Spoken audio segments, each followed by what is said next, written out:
Metade do Campeonato Brasileiro já foi, pelo menos teoricamente. Com esse fim do primeiro turno, eu trago aqui a minha seleção até aqui desse Brasileirão. Mas antes, eu quero que você deixe o seu like, a sua inscrição aqui no canal, que me ajuda muito, e no final do vídeo, comenta a sua seleção aqui, fechou? Para os indicados na posição de goleiro, temos o Marcos Felipe, do Bahia, o John, do Botafogo, o Cleiton, Red Bull Bragantino, também temos João Ricardo, Fortaleza, Walter, Cuiabá, e por último, Gustavo, do Criciúma. Todos esses foram muito importantes para os seus times, para manter certos resultados que estavam difíceis, ou segurar placares em jogos que o time estava sendo dominado, conseguir pegar pênalti, e cada um teve suas principais valências nesse campeonato. Mas o goleiro que está na minha seleção é o João Ricardo, do Fortaleza. E, além disso, de escalar os 11, eu também vou fazer um banco com um destaque de cada posição que está fora. E, nesse caso, o banco para a posição de goleiro é o Marcos Felipe, do Bahia. Bora agora para as duas escolhas nas laterais.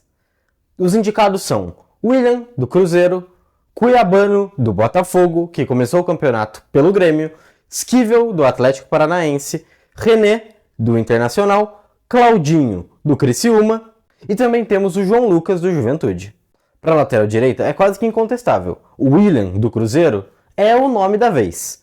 Mesmo o Claudinho também fazendo uma baita temporada pelo Criciúma, que na minha opinião também é o segundo melhor lateral do campeonato. Só que ele também cai pela direita. Daí complica de colocar ele no time. Então ele vai para o banco e o nosso lateral esquerdo é o René, do Internacional. Para a zaga, a disputa está bem acirrada. Temos Fabrício Bruno, do Flamengo, João Marcelo, Cruzeiro, Gabriel Xavier, do Bahia, Gustavo Gomes, do Palmeiras, Bastos, do Botafogo e o Brites, do Fortaleza. Os escolhidos para a zaga são o Gustavo Gomes, do Palmeiras, e o Gabriel Xavier, do Bahia. E o grande destaque fora desses, que vai para o banco, é o João Marcelo, do Cruzeiro, que começou a desempenhar muito bem um pouco mais tardio no campeonato. E daí ficou um pouco difícil para ele entrar na seleção.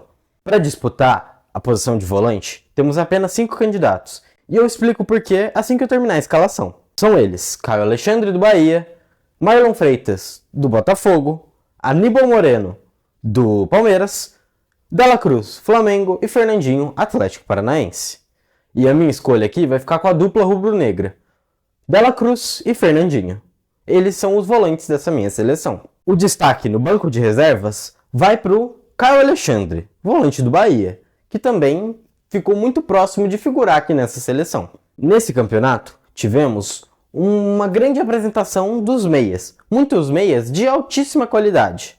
Temos 5 opções aqui para escolher para a nossa seleção, sendo eles o Matheus Pereira, do Cruzeiro, a gente tem também o Gerson, do Flamengo, jogando como um meia mais pela direita, o Lucas Moura, que também é um jogador de característica de cair um pouco pelos lados, mas é um meia, o Veiga, do Palmeiras, que já vem apresentando um bom futebol há muitos anos, embora tenha tido uma queda um pouco no início do ano. E também temos o Pochettino, do Fortaleza. As minhas duas escolhas para esse papel de serem os meias organizadores, os meias atacantes, vamos dizer assim, são bem óbvias, mesmo a disputa sendo bem nivelada por cima. Os escolhidos são o Pochettino, do Fortaleza, e o Matheus Pereira, do Cruzeiro. E eu também tenho que dar um destaque para outro jogador que vai para o banco, que é o Gerson, que fez um campeonato muito bom, principalmente quando o Flamengo estava totalmente desfalcado. Vamos agora para a dupla de atacantes escolhidas, que engloba tanto os centroavantes quanto os pontas.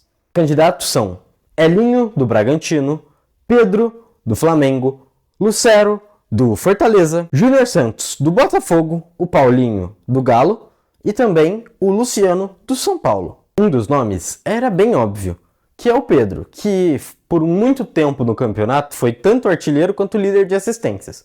Mas o segundo nome ficou um pouco mais complexo para quem não foi a fundo em alguns jogos um pouco mais distantes.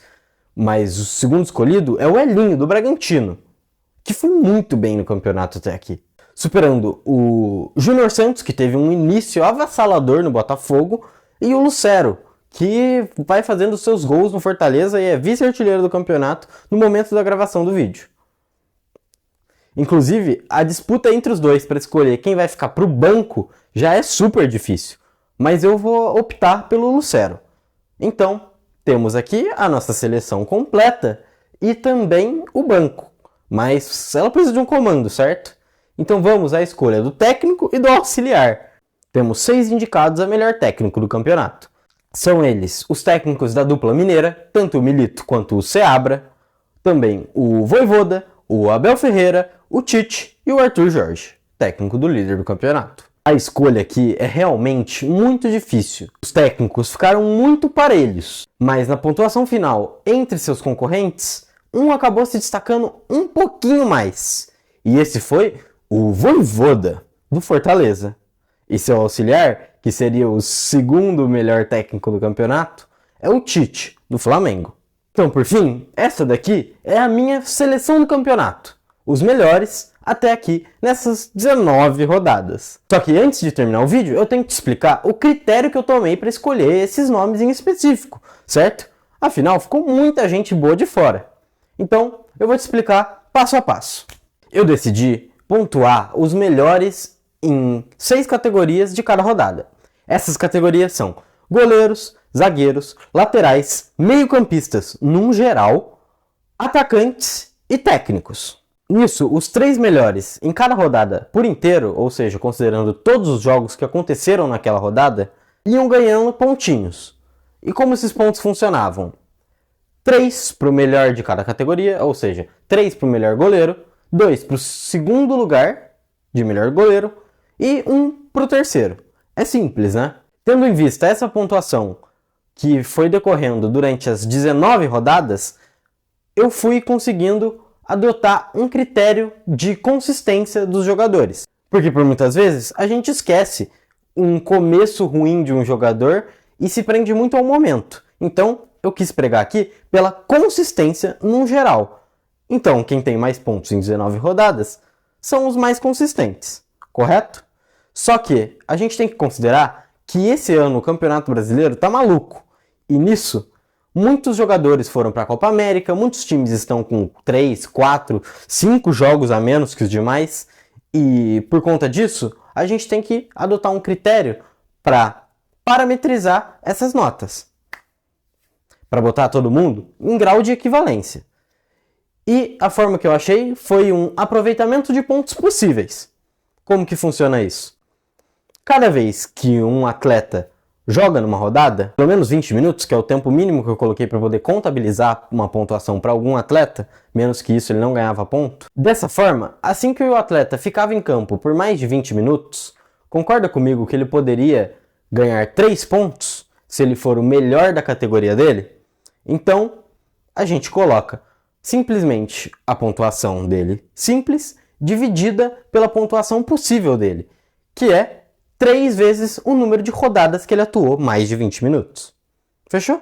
Nisso, a gente consegue um percentual. E esse percentual de pontos aproveitados é que determina o quão bom ele foi naquela posição realmente. O quão dominante ele foi para aquele setor. E essa seleção toda que eu fiz foi em base simples e puramente nesses percentuais dos jogadores, da pontuação.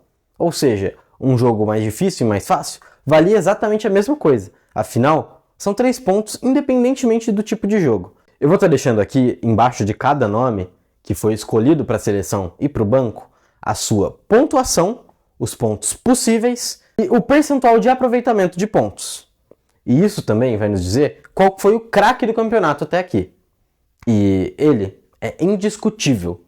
Foi Dela Cruz, que tem quase 60% de aproveitamento de pontos na posição de meio-campista.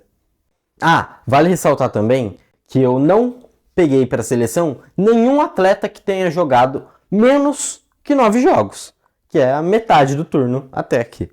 Acho que agora fica claro porque que alguns nomes ficaram de fora, né? Alguns atuaram menos do que as rodadas mínimas, outros entraram em vários jogos por menos de 20 minutos e isso foi diminuindo a quantidade de rodadas que eles jogaram de fato para esse exercício. E também temos o fato de que, como foi uma pontuação desde o início ao fim do campeonato, muitas vezes uma fase boa, mas uma fase muito ruim no início pode prejudicar alguns atletas que estão muito bem agora no momento. A gente pode citar, por exemplo, o Estevão, que foi ganhando seu espaço ainda durante o campeonato para crescer agora numa reta mais próxima da final do primeiro turno. Pode citar também o Júnior Santos, que começou o campeonato super bem, só que acabou caindo bastante nessas últimas rodadas. Não que ele não esteja indo bem, mas ele não está para a seleção do campeonato mais. E isso o prejudicou e fez com que ele ficasse abaixo, por exemplo, do Elinho em percentual, do Lucero em percentual. Essa é a minha seleção e esses são os meus critérios. Agora eu quero escutar de vocês. Quais são os seus critérios e quais os atletas principais do campeonato até aqui? Me diz aí nos comentários, eu quero saber a sua seleção. Fechou? Te espero num próximo vídeo e espero que você tenha gostado desse. Deixe seu like, compartilha e se inscreve no canal. Até mais!